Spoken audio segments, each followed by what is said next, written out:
Bonjour, je m'appelle Mohamed Chams Megheri, je suis expert presse audiovisuelle au projet de renforcement des capacités de l'Union des journalistes de l'Afrique de l'Ouest, un projet dont le siège est à Bamako au Mali. Quelles sont les leçons qu'on peut tirer après cette conférence? Bon, la conférence de fer, je pense que c'est une grande première, en ce sens que, effectivement, même nous, au niveau de l'UJAO, nous nous sommes rendus compte que dans la plupart de nos pays, surtout des pays africains francophones, le journalisme d'investigation n'est pas un phénomène qui est à la mode. Or, de plus en plus, on doit se départir du journalisme de compte-rendu, du journalisme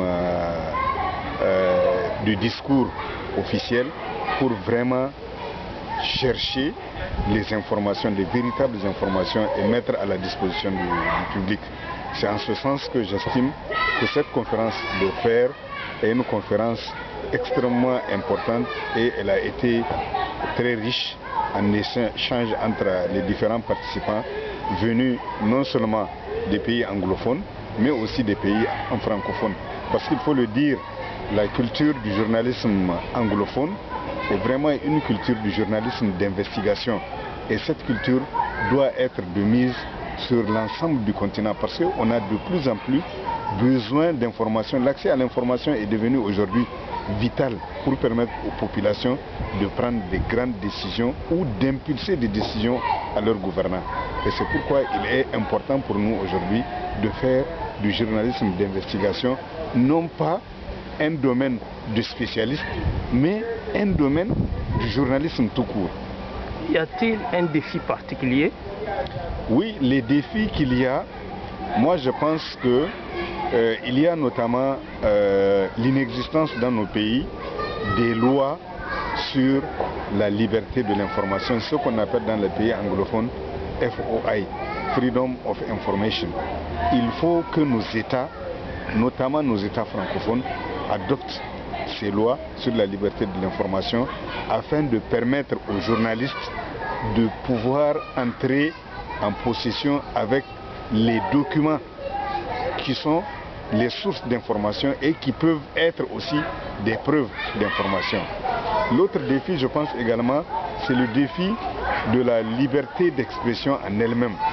On sait que dans la plupart de nos pays, des journalistes, quand il s'agit de journalistes d'investigation, ils sont parfois pris à partie, notamment dans les États. Vous prenez dans un pays comme la Gambie, vous avez l'exemple de Fouededa Edara, qui est un grand journaliste d'investigation, qui a été malheureusement tué dans des conditions atroces et qui n'ont pas pu être éclaircis jusqu'ici. Il y a également un autre jeune journaliste, Chief Ibrahima Mané, qui a disparu depuis plus de 4 ans et dont on n'a aucune trace, parce que lui aussi il a mis en ligne certaines informations. Il y a également aujourd'hui des jeunes blogueurs, par exemple au niveau de PRC UJAO, nous avons une maison de la sécurité des journalistes, ce qu'on appelle Safety Journalist House. Donc une maison pour les journalistes en danger ou les journalistes en exil que nous appuyons en attendant qu'on puisse faire du lobbying afin que leurs problèmes soient réglés. Vous pensez qu'Internet peut aider au développement des médias et en particulier contribuer au développement du journalisme d'investigation en Afrique de l'Ouest et en Afrique d'une manière générale? Oui, absolument. Et je pense qu'aujourd'hui c'est le meilleur créneau. Parce que vous savez, tout ce qu'on publie au niveau local ne parvient pas forcément au niveau international.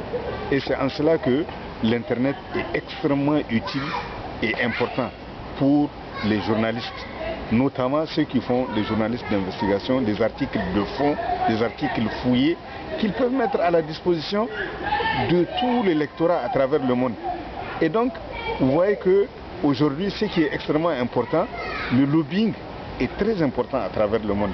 Et les gens peuvent, à partir, par exemple, des États-Unis, de l'Europe, de l'Asie, faire pression sur les décideurs au niveau de l'Afrique pour qu'ils changent un certain nombre de comportements.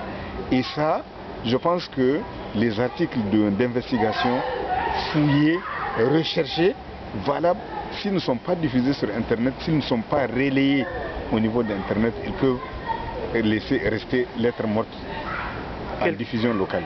Quelque chose d'autre à dire avant la fin de notre émission? Je pense qu'il y a également, ce matin, on a écouté avec l'exposé très brillant de M. Justin Arenstein, je pense, un chercheur sud-africain, qui nous a mis en contexte toute l'utilité des technologies de l'information et de la communication pour propulser, n'est-ce pas, pour donner beaucoup plus d'écho à ce que nous faisons. Et je pense qu'il est aujourd'hui de l'intérêt de tous les journalistes, et notamment des journalistes d'investigation, de se servir des, comment dirais-je, des réseaux sociaux. Voilà, des réseaux sociaux tels que Facebook, Twitter, etc., etc. Skype. Bon, Skype, effectivement, je pense que essentiellement Twitter et Facebook, pour pouvoir mettre à la disposition des gens, c'est extrêmement impressionnant. 500 millions de personnes qui sont pratiquement connectées au quotidien sur Facebook, c'est extrêmement énorme. Quand vous balancez une information, surtout une information vérifiée, fruit d'une enquête approfondie, je pense que ça pourrait être utile à l'ensemble de la communauté mondiale. Merci.